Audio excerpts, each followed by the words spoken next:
I'm not here to tell you that you need to like Israel Adesanya.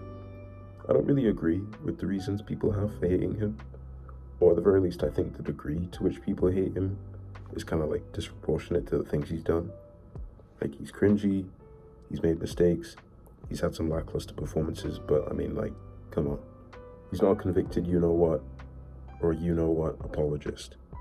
If you do hate him, though, okay, cool, that's fine. Just don't let it cloud your perception. Take this with a grain of salt, because I got this from Google AI. But the reverse halo effect, also known as the horn effect, is a cognitive bias that occurs when a negative first impression of someone or something influences other judgments. People conflate the personal things that they don't like about Izzy with his ability inside the octagon, which just doesn't work. Izzy's outside of the cage stuff has nothing to do with his ability.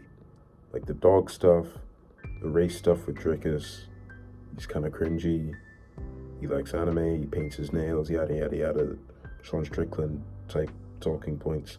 But it's like, even if you don't like that stuff, it's just not.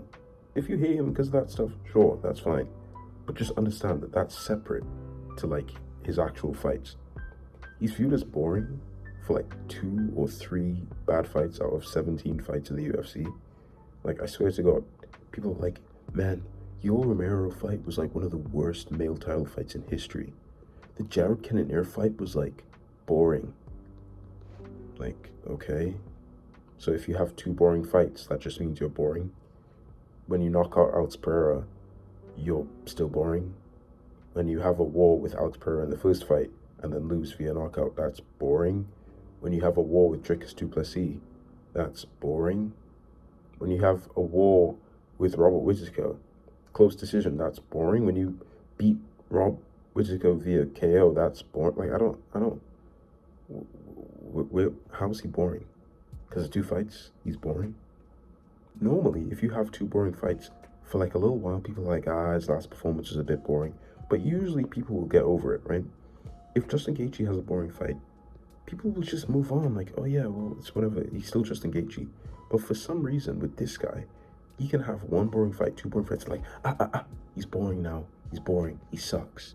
It's like, is he though? Does he really suck? Is he really boring from 2 fights that you kind of didn't like? Like, don't get me wrong, yeah, they weren't great fights, but it's just not proportionate, right?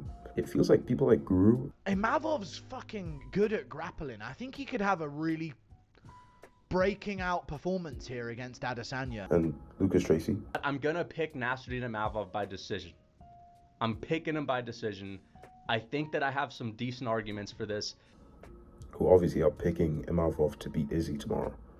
They're picking him based on these things that they don't like about Izzy. Like, oh, he said that stuff to Drickus, and oh, the dog video. So they already don't like Izzy.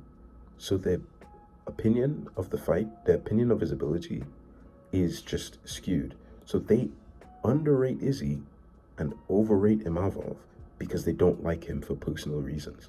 On the topic of Imavov being overrated because people don't like Izzy, it's like, he's good. Like, he's obviously a good fighter, but like, come on, bro. Like, people just talk about this guy like recently, not even before, but since he's been booked to fight Izzy, the way people talk about this guy is like, man, he's just a marauder. He's different. He's so well-rounded. He's like the Bilal of middleweight. He's like the Shafkat of middleweight. He's just so well-rounded. Like, don't get me wrong, he has fast hands. He's got good boxing.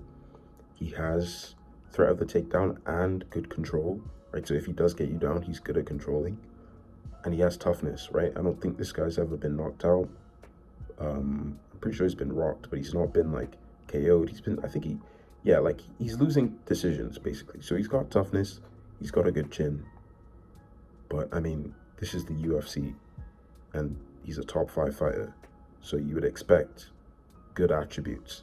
But my whole thing is like, he does nothing that's special. He does nothing that's like, oh yeah, he's definitely gonna beat Izzy. And I know what you're thinking. Look what Strickland did. Yeah, but we found out that Strickland's style is just tough for anyone, right? We found that out in the Drickus fight, where he gave Drickus problems. I think Strickland won the fight. I don't even like Strickland, but I think Strickland beat Dricus the first fight. And he clearly had Izzy's number. He has great boxing defense, great kickboxing defense just overall. And who else is Izzy losing to? Like, he's not losing to the Imavovs. He's just not. He's not losing to these, like, oh, this guy's pretty well-rounded, man. He's pretty good. The pretty good fighters, Izzy beats them convincingly. And he's done so for his whole career. And he's not washed.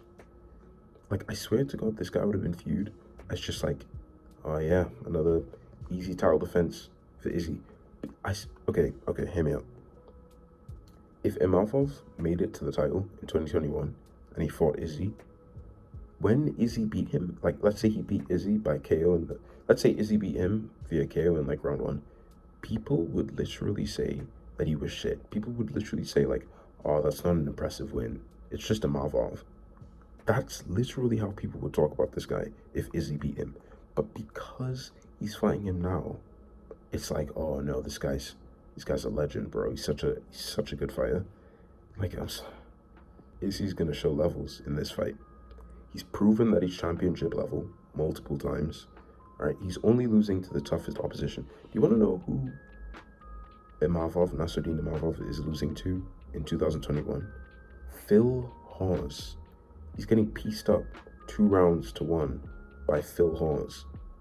You know who Izzy's losing to in 2021? Jan Blachowicz, upper weight class, light heavyweight champion.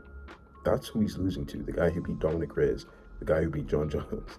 That's who Izzy's losing to via decision, right, in 2021. And he's improved since then. I'm not saying Imavov hasn't improved since the Phil Hawes loss, but he's lost since then. He's lost to Sean Strickland. And yeah, you can say, okay, well, Izzy also lost to Sean Strickland, but both of their losses were short notice. Like, Sean Strickland was coming in on short notice, and he beat both of them. So it's like, what have we seen? Imavov beat Cannonier via, like, fake TKO, okay? Izzy beat Cannonier too. He's going life and death with Brendan Allen in his most recent fight. Brendan Allen, he's going life and death decision against Roman Dolidze. That's this guy's, like, 3-fight run. Like, oh, he's on a title run right now. Majority decision against Roman Dolidze. Fake TKO against Cannonier. And life and death with Brendan Allen, where he's getting taken down and controlled by Brendan Allen. But this guy is supposed to beat Izzy because, Izzy has amazing takedown defense, and he has an amazing ability to get back up and avoid being controlled. We saw that in the Dricus fight.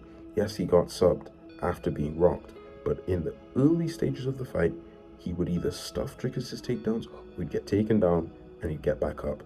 Yes, we saw him on his back against Jan Blachowicz, but again, that was in 2021. He's improved since then. Loads of people have shot takedowns on this guy, and he stuffed them, or he's going back up to his feet.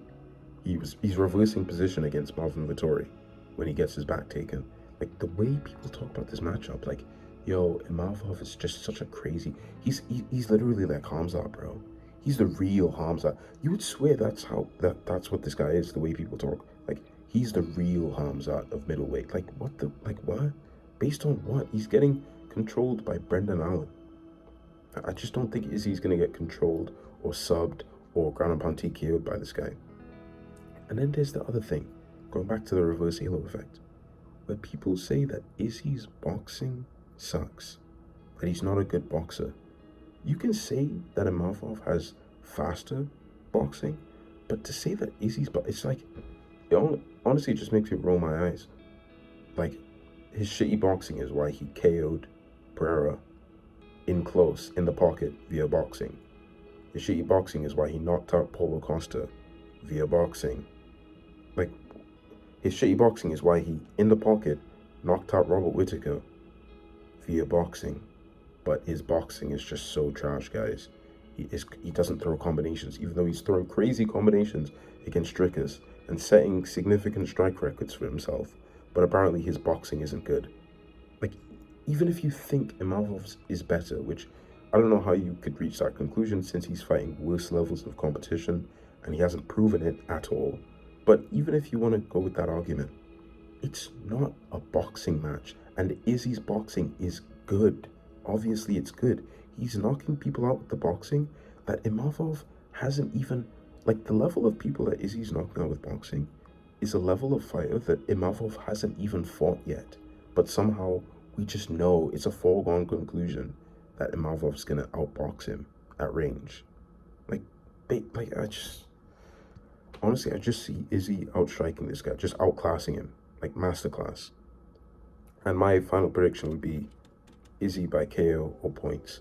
I don't see what the path to victory is for Imavov.